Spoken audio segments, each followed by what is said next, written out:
Good day, fellow investors. The most controversial topic in the comments is whether it is smart to invest now as rates are going to go higher, the market is going to go lower, we're going to get a recession, and your portfolio will look terribly if you invest now. Let's talk about this. Laurent here says that by the time Sven realizes there will be a recession, in my Google analysis the stock price will be even lower, so nothing is a good buy now. And also all the growth for Google and for other companies will be much lower, margins will be lower, competition and everything will be a disaster. However, Shifo here says how it is important to note that it is impossible to time the market, and that whatever is now in the market is already pricing in what the Fed will do, and that's reflected, and that's already reflected in the decline. So you must always understand that the market is forward-looking, so they are always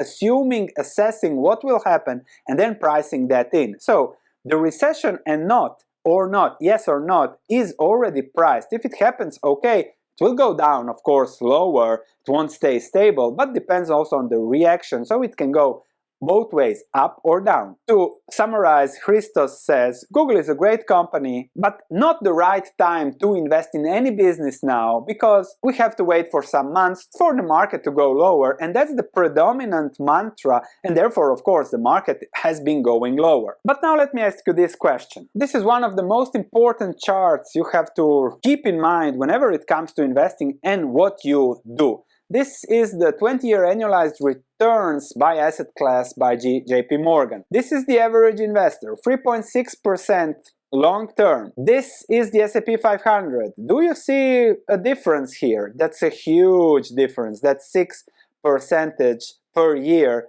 differences. This is the average investor. This is the S&P 500. So you have to ask yourself whether you want to be here, which is timing the market, and we'll discuss that more in a moment. You want to be here where, okay, I'm doing nothing, or you want to be here, let's say, okay, I'm taking advantage of these guys to take advantage of the irrationalities, and therefore I can do this. This is what I've done for myself over the past 20 years. And if you're here, then just watch this video that I made last week. So it's about dollar cost averaging. Play it and forget it. Just do the right thing at the right moment in time, constantly, month per month, and you'll do really great, better than this. And on the topic of investing now in the recession or not, there is always something to worry about. If you are thinking, okay, better not to invest now because there will be a recession ahead,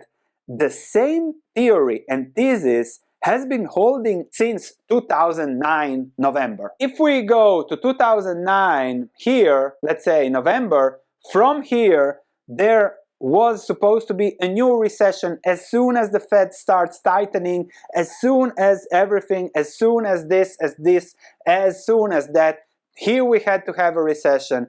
2012, Europe was to go bankrupt, to go bust, recession ahead. 2015, China slowing it down, recession, global recession ahead, terrible, terrible, terrible. 2018, trade wars, whatever, terrible to invest, don't invest now. And look at where we are now. We are now much, much higher than November here when the first recession talks started. So that's one. So you never know when the recession will come. Don't get me wrong.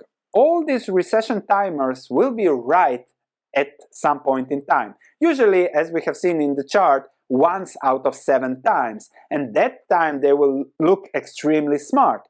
But the other 7 times you never hear again about them. That's the risk and reward of thinking about the market, the macroeconomic, the recession and everything. Usually you will once make the wrong thing, and therefore there goes your return. If in 2022 you might be right, that's impossible to predict. I can make you an argument for a recession for every year here and why you shouldn't invest in stocks, even here in March 2009 when the outlook was the worst, but keep in mind that's usually the best time to invest. And worse the outlook gets, that would be the better time to invest. Now, when it comes to investing and not investing, another thing to keep in mind. Yes, the S&P 500 is down 19, 18, 19%, so the market is down, but keep in mind that cash is also down 9%. Your purchasing power is down, so those holding cash are losing too, and that's a game it's very hard to play. How long am I going to be losing this per year, waiting for a better entry point, waiting for better news? We have seen Buffett buying, so that's also something. Plus, we don't know what kind of crash will be. Recession, stagflation, whatever, and then the Fed decides to print more money, to lower rates. No matter the economy, stocks go up. You never know what the Fed will wake up tomorrow and decide it's best to do. One thing is what they say, the other thing is what they will do when the time comes. This is the example of what I call an inflationary crash. This is Argentina. Over the last 20 years, the stock market is up 100 times. 100 times, of course, in the Argentinian peso.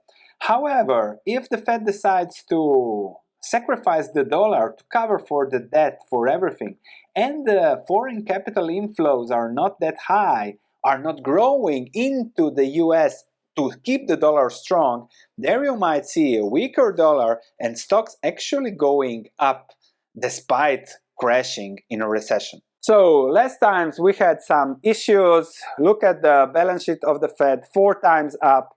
Here it doubled again. Now they say they will trim it, but what if we have again something next year and they double it again? Then there will also be liquidity. Businesses are usually the best protection, so that's the risk reward you're also taking while being not invested. My conclusion when it comes to investing today is that it is impossible to predict those things. Really, really impossible. It's great entertaining comment, and thanks for watching, smash that like button, but it is impossible to predict. And the key when it comes to investing is finding an asset that is at the price that fits you, that will likely, the asset, lead to your long-term financial goals. Can be rent from a house, can be dividend from a stock, can be the value a business is creating like Berkshire, something like that. And you see, okay, this is it, this is the price. Will it lead to my financial goals? If yes, good, then you buy. If it goes down and it's still the same asset, you simply buy more and you are happier for it. That's the only strategy that works. That's the only strategy that works. That's the only strategy that works over the long term and is sustainable forever. And it's really important to understand that when the outlook